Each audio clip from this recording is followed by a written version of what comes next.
Алы Токонбаевдин Мунарым, Муңдашым Мунар кайдасың аттуу ырын билесизби? Ал кимге арналган? Кандайча жазылган?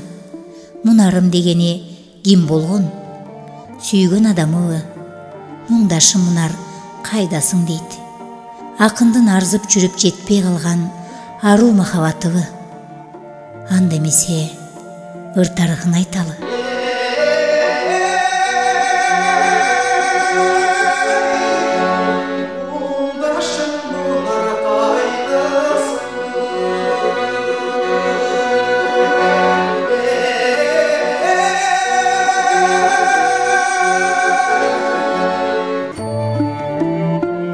Ооба, Мунар турмушта болгон адам.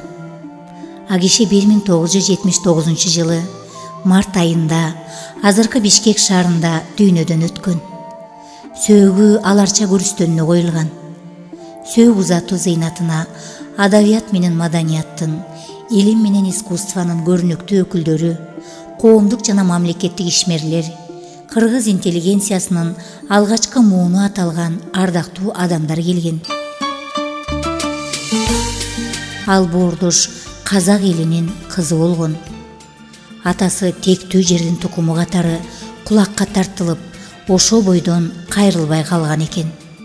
Мунар эркелетип коюлган аты. Өз аты Зейнеп. Зейнептин апасы Нурсулуу көргөндүн көзүн жалдыратып жалынткан, өңдүү түстүү, аза боюнан ак шоокун нур төгүлүп тургандай, сымбатына сын жеткис, келбетине кеп тийгис адам болуптур. 30-жылдары Фрунзеге келип, Борбор шаарда көп жыл жашап, тагдырына, кыргыз элине келин болгон кызынын бактысына ыраазы болуп көз жумган экен.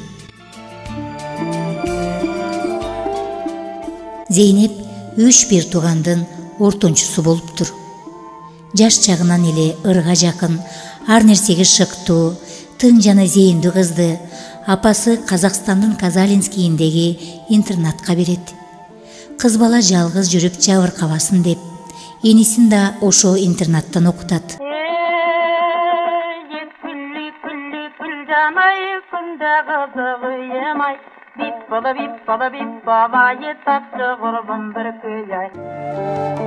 Зейнеп казактын мыкты адамдары менен бирге окуган экен. Казактардын мыкты ырчысы Жамал Умарова менен чогуу окуп, ал экөө тезгин талаша, өнөр сынаша ырдап чыгыптыр. Анан ал тагдырдын жазганы менен Ташкентке окууга келет. Ошо интернатты жакшы бүтүргөндөрдүн бири катары Сакуга жиберилген окшойт. Зейнеп менен алы ошо жерден таанышат. Ак маңдай келин ой мен сага арынаймын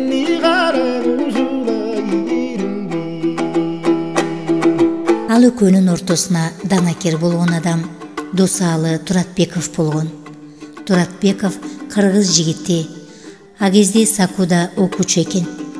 Алы Токонбаев кызды сыртынан жактырып калат. Кантип сөз айтарын билбей жүргөндө Досалы ага жардамга келет. Зейнеп менен жакшы тааныш болгондуктан ал аны киного чакырат. Тыйынын алы төлөйт.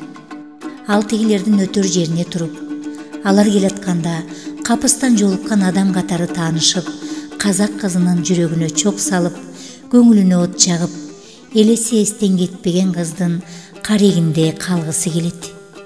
Ашыктык иши ал экөөнү ушинтип кездештирген экен. Көкөктүн үнүндөгү муңдай болуп, өрт чалган кызыл туудай болуп, санаага алдырган Алы Токонбаев жүрөктүн сөзүн таңкы шөөдөрүндөй казак кызына мамилеси менен билдирген экен. Айтор болочок акындын жетсем деген тилегинен таң атып, сүйсө деген үмүтүнөн күн чыгыптыр. Кыздын жүзү кызгалдактай албырып, акындын сөзүн кабыл алган өңдөнөт. эки жүрөк бир согуп жүргөн учурда Зейнеп сүйгөн жигитин апасына тааныштырмак болот. Кандай шылтоо табарын билбей жүрүп, акыры кыздын кыр камалы кийим тиккен машинени Аалыкеге көтөртүп, аны болучу кайненесине алып барат. Ошентип жүрүп баш кошобуз деген кезде Зейнептин ага туугандары: "Мунарыбызды кыргызга бербейбиз. Ал казактын мыкты жигитинин мыктысына бара турган кыз" дешип, макул болбой коюшат. Убакыт өтөт. Ал экөөнү тигилер бактылуу болгула, каалашып жүрүп кармашкан колуңар ажырабасын дешпейт.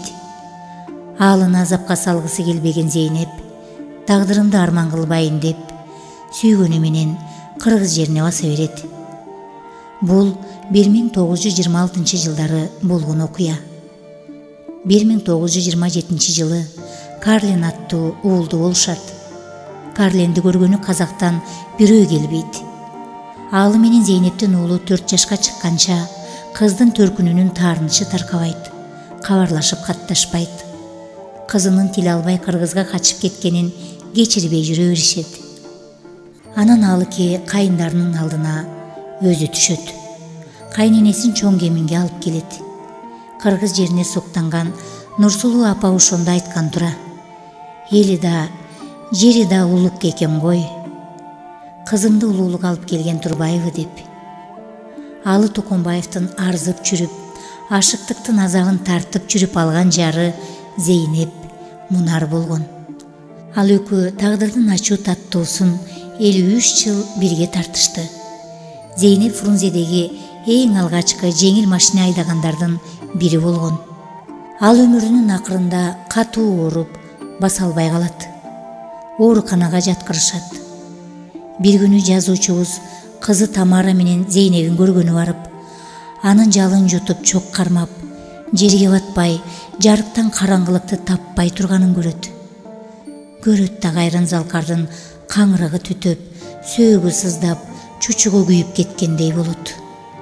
Бу дүйнө ыйлап, бу дүйнө күйүп турат. Көзүнөн чоктой ысык жаш тамат. Тамагы кургап, алкымы буулуп, аз-аз жерден ботодой боздоп жибере жаздайт. "Тамара", дейт кайран талант каргылдана талгармап. "Апаңды алып кетелиби? Өзүбүз үйдөн карайлы", дейт. Араң турган алтын кызы сүйлөй албай баш ийкейт.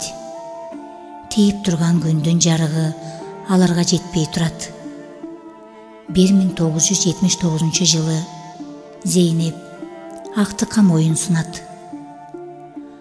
Аалынын көзүнөн ысык жаш эмес, кызыл жалын дайрагып, жээгине батпай мөлт калп болгон ошол дайрадай өткөн өмүр, кеткен күн агып, кырк тамырын сыздатып, бүт кызыгын кыйратып, өзөгүнө өрт күйгөндөй от жагып, арман муңун санаалашка айттырбай өлүмдүн алаканына салып турду. Карегинен кан агып, кайра турбай какшап каларда ырга күчүн чыгарды. Ак барак арманын жазып, жүрөгүнөн кан агызып, "Мунарым" деп ыр жазды. Андан кийин түгөймө деген ыр жаралды. Дагы жаралды. Ак кипстен Зейнептин элесин эстелик кылып жасады. Эх, чиркин дүйнө, алган жарды түгөйүнөн ажыратпас болсочу. Ыр адамды күйүт менен кайгыдан, аза менен армандан, санаа менен өлүмдөн сактап калат турбайбы? Мунарымдын жаралыш жайы ушундай экен. Албылдап карап ошол